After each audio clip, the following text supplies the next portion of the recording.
Welcome to the Inspire to Invest podcast, where we're sharing stories from real estate investors and how investing has changed their lives. This episode of the Inspire to Invest podcast has been brought to you by the Multifamily Conference. Hi, everybody. Welcome to the Inspire to Invest podcast. I have Lindsay Lovell joining us from San Francisco today. So her weather is much sunnier and warmer than mine is at the moment. Now, to give you a little bit of background on Lindsay, she's done a lot in a very short period of time. In just 18 months, she scaled to 36 stores, reaching her goal of financial freedom along the way. And then in just 2 years, focusing on the BRRRR method, short-term rentals, and flips, she actually scaled to 57 long-term rentals, 15 short-term rentals, and she's a limited partner in 2 mobile home park syndications. She also co-founded a company called G6 Capital Management. It's a syndication company with $15 million in assets under management, and Wanderlust Stays, a vacation rental management company. And she also started something called the Millionaires March, which I love because it's focusing on helping other women gain financial independence. So that's a cause close and near and dear to my heart as well. So thank you so much for being here today. How are you? I'm great. Like you mentioned, a little bit warmer than you are, but really excited to be here. So thank you. Yeah, awesome. So I find it really interesting because you've obviously done a lot in a very, very short period of time. What were you doing before all of this transpired? Yeah. So, if we go way back, I was hook, line, and sinker bought into that story that we all probably got told growing up. If you work hard enough, get the good grades, you're going to have that American dream. And so I had done that, valedictorian, got the dream job in finance out of school and college, and was still running the rat race. Yeah. Went back to school, got my MBA, came out even more in debt and making slightly more money. And I had this moment where I was looking at Wealthfront, which was, helps you determine in theory when you can retire based on how much you're saving. And it was yeah, no, literally, I was trying to eke it towards 63 and a half versus, 64. And I was like, okay, well, as long as I don't live a day past 96 years old, maybe I'll be okay. Yeah. And I was like, this is miserable. Why do we work so hard? Right. And then right around that time is when COVID hit and everything came to a standstill, like many people. And my husband was like, you're still getting a paycheck, but you can't be out in the field. Yeah. Why don't you look into real estate investing? And that's when I found great podcasts like yours and other communities, started doing some research. And fast forward 2 months after that, I bought my first house long distance, sight unseen, and I was on a roll. Wow. So, I mean, obviously you did a lot in a very short period of time. Like, how did you actually do that? Because it's not like you probably had money just to buy them all. So were you joint venturing, seller financing? Like, what was your strategy in order to scale that fast? Yeah. So exactly to your point, we were really successful with the BRRRR method because we had some, not a large chunk by any means, but we had some money that we could buy a house or two. Yeah. And then by being successful to pull out a majority of it, be able to rinse and repeat. I also did work with hard money lenders. Yeah. And I did do joint ventures in my first 10. So there's so many ways to get started, even if you don't have the capital yourself. Yeah, no, that makes perfect sense. Now, you mentioned that your husband had suggested that you get into real estate investing. So did he have any background in that, or why did he necessarily suggest that to you? Yeah, and it's so funny you asked that because when we got married, he had rental properties and I just never thought about it. We'd been married for probably about a year at the time into the COVID pandemic. And we just never thought about it as more than just like an asset. We never paid attention to cash flow or anything. But he had a friend who owned, a couple hundred doors in Kansas City, Missouri. And he's like, you remind me of Jason. You should connect with Jason and see if this is something you want to get into and do, more of. And it was funny because after I did have that sort of more investor cash flow mindset, we went back and looked at his portfolio and said, majority of these have to go. Yeah. So, you can own real estate, but still really not be savvy and focused in on it. So he sort of just indirectly pointed me in that direction. Yeah, no, that makes sense. Now, for the career that you were working on it before all of this happened, did you find that you were kind of straddling both sides of the fence for a while? Or did you just rip off the Band-Aid and you're like, this is what I'm going to do now? What did that journey look like? Yeah, no, I absolutely kept the W-2 job because real estate, it's a marathon. It's not a sprint, at least in my experience, even though I was able to do a lot in a short period of time. I think if you can, it's very important to keep that W-2 job, to have that security and that safety. And when it comes to getting your finance, Yeah. they're going to want to see that, right? So the lenders are going to ask. And so I kept that. And the beauty of it is I loved what I did, but it's probably going to be phased out with time, just given the nature of what I do. And I was always worried that I was going to have to find a different career and not be able to retire doing what I do. And now I can continue to do it because I love it. And I'm not worried because if and when it goes away, I don't need to work. Yeah. And so it's really just a different light of how I get to see my job now. Yeah, no, that makes perfect sense. Now, for the portfolio that you have, are they all, like for the long-term rentals, are they all single family homes? And where exactly are they focused? Like I assume where you live is probably expensive. So I was just curious to see, like, did you build the portfolio there or is it kind of scattered around the country? Yeah, it's absolutely, we don't own any rentals in the state we live in. The majority are in the Midwest. I really like the Midwest because of the price point and the growth and stability. So Missouri, we do have some out in North Carolina, Mississippi, Tennessee, Colorado, and they range from single family. We just recently spun off an eightplex, which was the largest that we had, but they're all majority single family and some duplexes. But that's really been my sweet spot. Yeah. Now, when you talk about the price point, what does that look like in some of those places? Yeah. So the very first house that I bought, now granted, remember you're getting homes that are 100 years plus, so they come with their own set of, costs incorporated with them. But the very first house that I bought in St. Joseph, Missouri, 45 minutes north of Kansas City, Missouri, was $25,000. Wow. I put $20,000 of rehab into it. Shed for that where I live. So right, you can't rent a parking spot out here. Yeah. They're $100,000 to buy a parking spot in the city here. So it's crazy. It's insane right now. Have I had to do some, upkeep and replace the furnace, but the house has withstood 100 years. It's not fallen down anytime soon. Yeah. You just have to keep in mind the level of tenant that you're going to get when you're charging that price point and everything, and just, be mindful of that. But again, it's all about running your numbers to kind of take and mitigate any risk associated. But, our sweet spot is anywhere now from, 90,000 to about 200,000 per house. Now, in terms of scaling that portfolio, since you are fairly dispersed, like how did you come to choose those markets? Like, did you just find other real estate investors in those areas, realtors, and then just in terms of managing them and stuff like that, do you just have your local property managers, or like, can you talk a little bit more about like how all of that came together? Yeah. Great question. So I ended up in St. Joseph, Missouri, because exactly like you said, I found another real estate mentor and coach, and that's where he was. And he was just very gracious to say, I'll introduce you to my team there. Yeah. And that was great because it allowed me to see who you need as your team and what they do. And then what I've been able to do is find other markets. And again, it's sort of been somebody in my mastermind group is in Enid, Oklahoma, and it sounds great. I have family in Colorado. I want to be able to write off my trips there.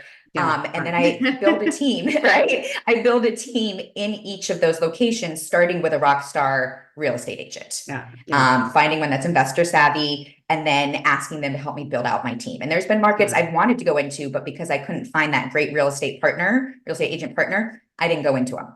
And perfect sense. If you can't find the right team, you shouldn't force it, in my opinion. And then your question about management. So I started off having property management.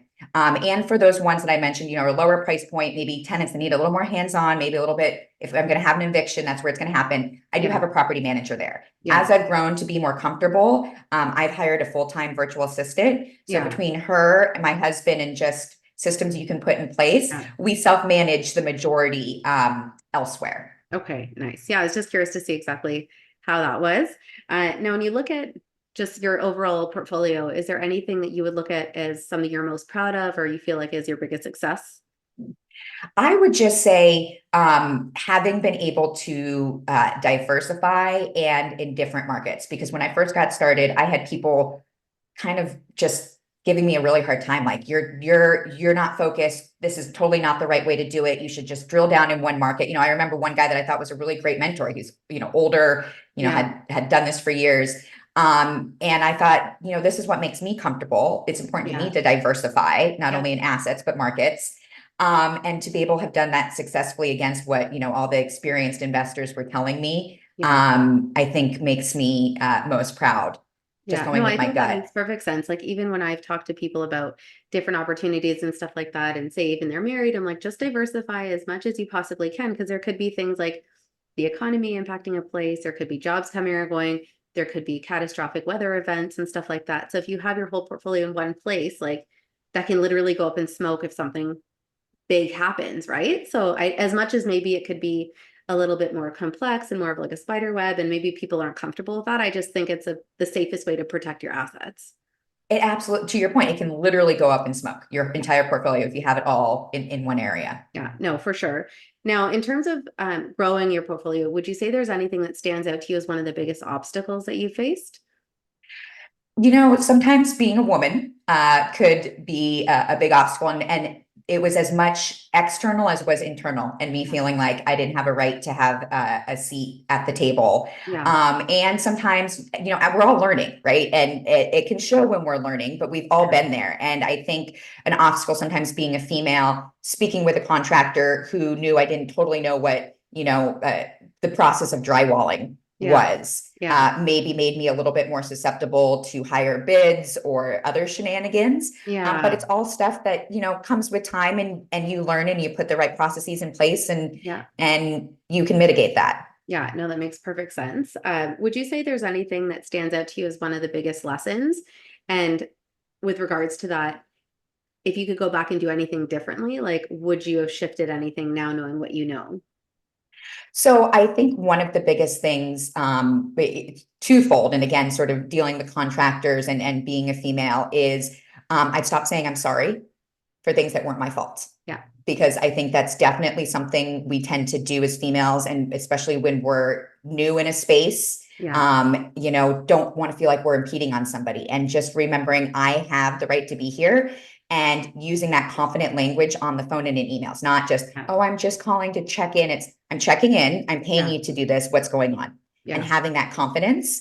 And second, learning to put everything, handshakes are great, but still have it in writing, have it in a contract, have it in an email, right? No matter how great this contractor be, have all communication changes written and documented, because you're going to need to go back to it eventually. Yeah, no, I couldn't agree more. I actually ran my own business for 18 years, and it was one of those things, like we had clients that'd be like, do I really have to sign this, or I'm traveling, or I'm busy? And it's like, there was obviously lessons learned along the way, and our agreements evolved as things that you never expected to happen, right? But at the end of the day, as long as you have that commitment and that signature, that is your recourse if anything ever happens, right? So couldn't agree more.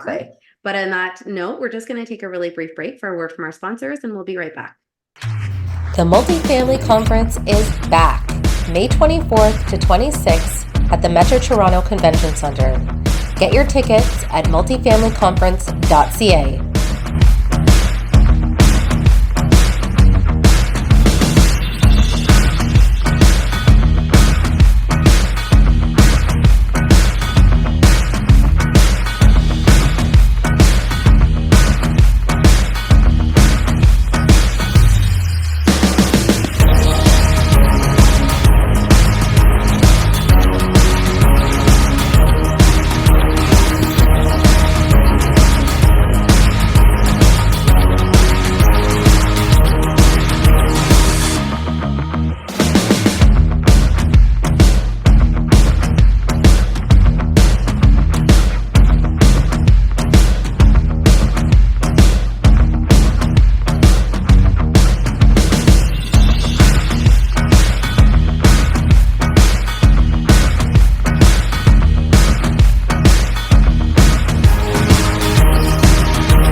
Thanks again for following along with this episode of Inspired to Invest. In addition to real estate, investing, and running my own brand experience agency for 18 years, I also published a book called The Accidental Entrepreneur in October of 2021. This is my story, and it chronicles how I turned tragedy into triumph to embrace my destiny in entrepreneurship. If you're interested in picking up a copy, you can find the link at serenahomesrealtor.com, and you can also find my link tree with all of the retailers in the details below. Thanks again for your support. Inspired to Invest is proud to support the Beyond Success program. In today's complex world, it's absolutely crucial for our youth to learn how to take charge of their financial future. We believe that every young person deserves access to accurate, practical financial information. Designed to bridge the gap, the Beyond Success program leverages a comprehensive educational bootcamp to equip young minds with essential financial literacy skills. At Beyond Success, it's not just about teaching financial literacy, it's also about fostering a foundation for a prosperous and empowered future. Join us. Together we can build a brighter financial future for the next generations. Join us. Together we can build a brighter financial future for the next generations. Hey everybody, welcome back to the Inspire to Invest podcast. I have Lindsay Lovell here joining us from San Francisco, and she's sharing how she scaled her portfolio to a significant number of long-term and short-term rentals, as well as a syndication with a couple of mobile park homes. And she's also launched a capital wealth company. So we're talking about how she managed to do this and all the nitty-gritty details in terms of where her portfolio is. So I guess one of my next questions are, what would you say is the craziest thing that's happened to you so far as a real estate investor? I would say the craziest thing is I bought my third house from a wholesaler, and I did not realize that I bought my first house from a wholesaler and it was great, all good. I didn't realize that when you buy from a wholesaler, you are literally getting the house and everything as is, and it was a hoarder house. Oh no. And so, I had seen it in the pictures. I don't know why I assumed it was just, going to be taken when the tenants left, the owners left and all this stuff. Yeah, Yeah, exactly. Right. And so I had my crew ready to go over there, and they call me and they're like, Lindsay, we can't even get in the basement door. It's stacked so high. Yeah. What do you want me to do? And I think just seeing how people live and how business is done very differently here in this world sometimes was probably one of my biggest wake up calls and crazy experiences to get me started. Yeah, it really is amazing just to see kind of how some people choose to live. It's just something you can't rationalize sometimes, but you just have to deal with it. Now, you obviously alluded to some of the real estate mentors that you've had in different education platforms. Can you talk a bit about what those were like and maybe some of the best advice that you were given along the way? Yeah. So I think definitely finding a community, because you don't know what you don't know. And even as I've gone along, there were some masterminds that I joined. So I definitely say, if you're not going to work with a coach or a mentor, masterminds are a great, very financially reasonable way to get connected. Yeah. And even though I was more advanced in the first mastermind that I was in for a long time, it was so fascinating to me that the beginners still had questions or brought up things that I was like, I didn't know that. I mean, I've been fine doing it all along this way without this resource, but that is really great to know. Yeah. And so you're always learning, no matter how experienced you are, and you're going to teach your mentor things. So just have confidence that you're going to get to that point. And the best piece of advice that I got from my mentor was to triangulate. And that was always get 3 opinions, 3 bids, something, because you need that many data points. Real estate is really about the data and the numbers, and it's simple. It's not calculus, but you do want to make sure you have all the variables. And I've been shocked. Actually, I just got a call from one of our COO saying, remember how we got 2 quotes saying to fix the heater, it's going to be several $1,000s. Yeah. We just got that 3rd quote, and the guy's like, no, it's just the board. It's going to be $780. Wow. Now, if I hadn't gotten that 3rd data point and triangulated, you would have spent that would have been a big hit. Yeah. Yeah. It's amazing just how different things can be. One of the offices that I had for a while, we had a few contractors coming in to do quotes, and they range from 25,000 to 65,000.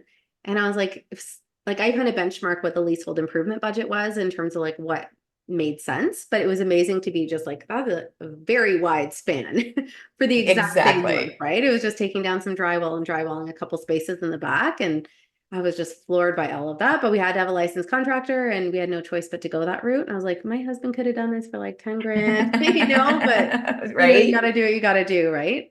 So now obviously you've built up a very big portfolio in just kind of a short period of time.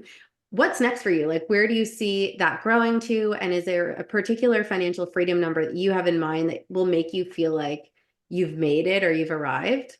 Yeah. Okay. So that's such a great question, because I'm going to start there, because that really was one I struggled with a lot when I first started, because being very, again, like I said, all about the numbers, trying to figure out what you're going to need, 5, 10, 15 years from now.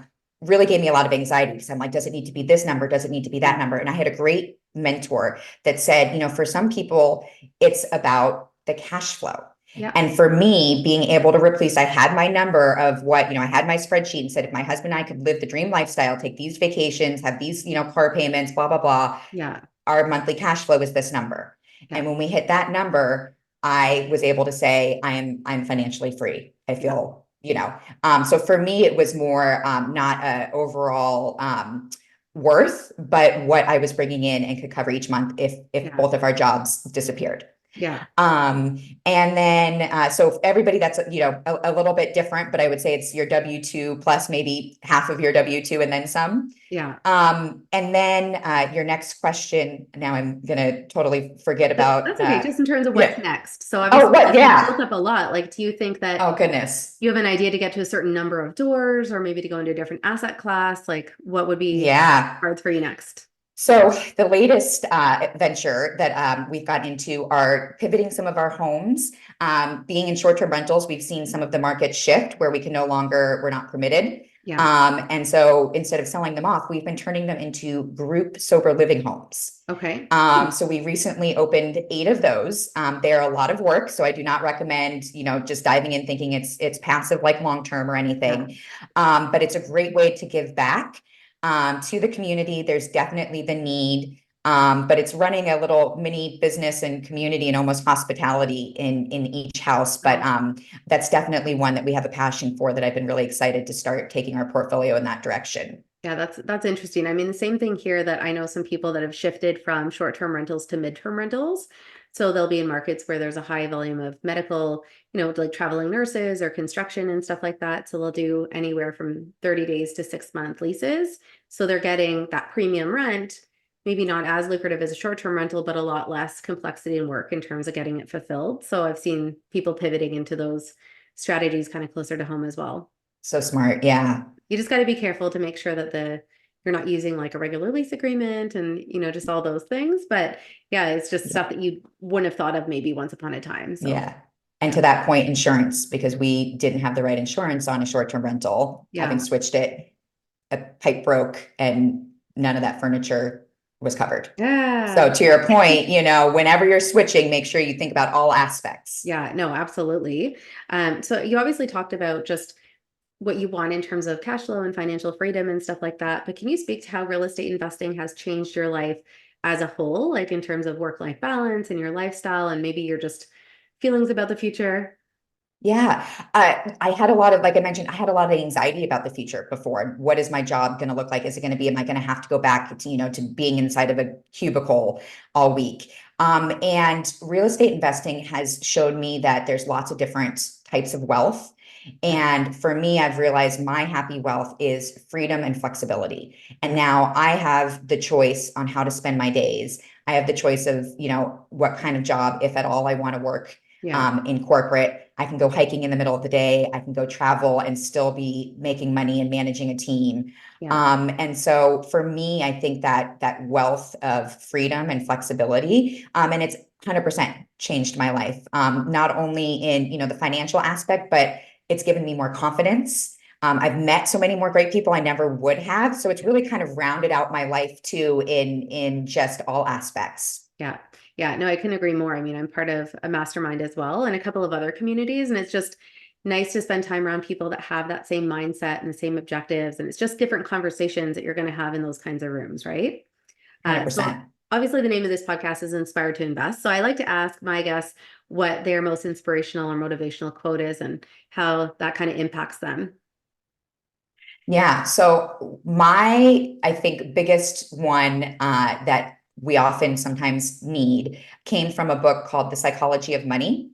And it's more recent, but it's one of the hardest skills in life is to remember not to move the goalpost, because I think we sometimes forget to celebrate what we've accomplished. Yeah. And it's so easy, to your point, we're in these communities and we see everybody having this many doors and there's always going to be somebody with more. But if we stop moving the goalpost and remember ourselves 3 years ago being impressed at what we've accomplished and that it's a huge accomplishment, I think it just brings so much more fulfillment to life and helps you appreciate everything that you've had and to realize you are accomplishing something more often than you realize. Yeah. No, I think that that's really important. Now, in terms of how people can find you, what's the easiest and quickest way that they can get a hold of you if they want to learn about your Millionaires March or your capital company or anything like that? Yep. So you're going to put it in the notes. You can go to millionairesmarchfreestrategysession.com, schedule 30 minutes with me. Love to chat. Awesome. So like I said, it'll be in the show notes below. And of course, thank you so much for your time here today. And for anyone that is tuning in, please make sure that you like, comment, and subscribe.